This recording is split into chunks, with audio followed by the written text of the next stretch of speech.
అద్భుత క్షణాలు. మనిషి తొలి శ్వాస నుంచి తుది శ్వాస వరకు జీవించే ప్రతి క్షణం అద్భుతమే. అనుక్షణం ఆనందాన్ని ప్రత్యక్షంగా అనుభవించగలగటం మహాద్భుతం. భగవంతుడు మనిషి జీవన ప్రాంగణంలోకి అద్భుత క్షణాలను వర్తమానం ద్వారా నిరంతరం పంపుతూ ఉంటాడు. అవి అనుక్షణం మనిషి చుట్టూ పరిభ్రమిస్తూ ఉంటాయి. వాటిని అందిపుచ్చుకోవాలంటే మనిషి వర్తమానంతో అనుసంధానం కావాలి. అంతర్లీనంగా ఉన్న అనంత శక్తిని వెలికి తీయటానికి అద్భుత క్షణాలు సదా సంసిద్ధంగా ఉంటాయి. వాటిని గుర్తించడానికి ఒక్క క్షణం, రోజు, నెల, సంవత్సరం, దశాబ్దం, ఒక జీవితకాలం కూడా పట్టవచ్చు. దాన్ని సరైన సమయంలో గుర్తించి సద్వినియోగం చేసుకున్న వారే చరిత్ర సృష్టిస్తారు. అద్భుత క్షణాలు.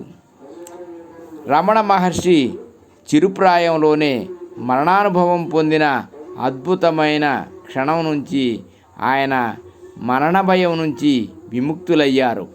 అక్షరరాణి కాళిదాసు అచంచల భక్తి విశ్వాసాలు ప్రదర్శించి కాళికాదేవి అనుగ్రహం పొందాడు. ఆమెతోనే నాలుకపై బీజాక్షరాలు రాయించుకున్న క్షణం అద్భుతం. వెంటనే లోపల దాగి ఉన్న కవితాధార గంగా ప్రవాహంలా ఉప్పొంగింది. మహాకావ్యాలను సృజించి కవికుల గురువుగా ప్రసిద్ధి చెందారు. ఆల్చిప్పలో సరైన సమయంలో నీటి బిందువు పడటం అద్భుతం.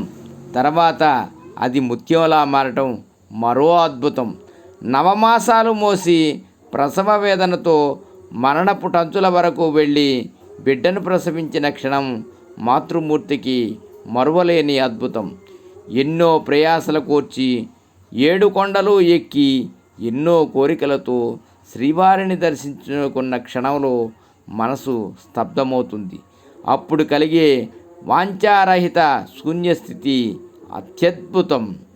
మొలకెత్తే లక్షణం ఉన్న విత్తనం భూమిని చేరిన తక్షణం అంకురించే దశ ఉద్దీపన కావటం అద్భుతం.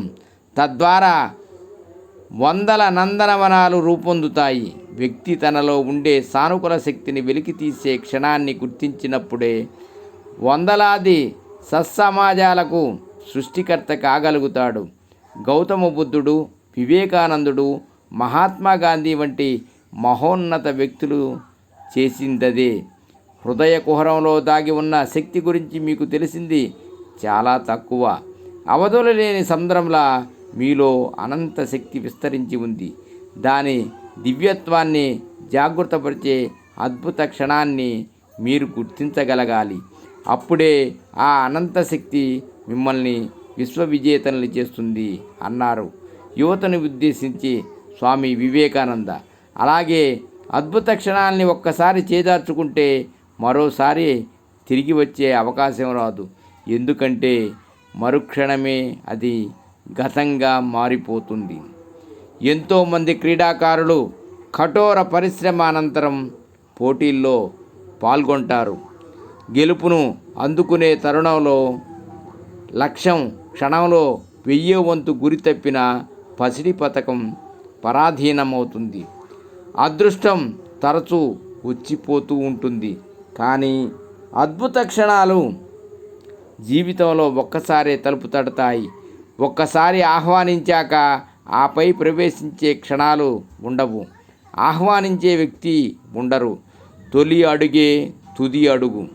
అదే అసలైన ఆధ్యాత్మికత అన్నారు జిడ్డు కృష్ణమూర్తి గారు. సర్వం శ్రీకృష్ణార్పణమస్తు. సర్వే జనా సుఖినో భవంతు. లోకా సమస్త సుఖినో భవంతు. శుభం భూయాత్. శాంతి శాంతి శాంతి. స్వస్తి.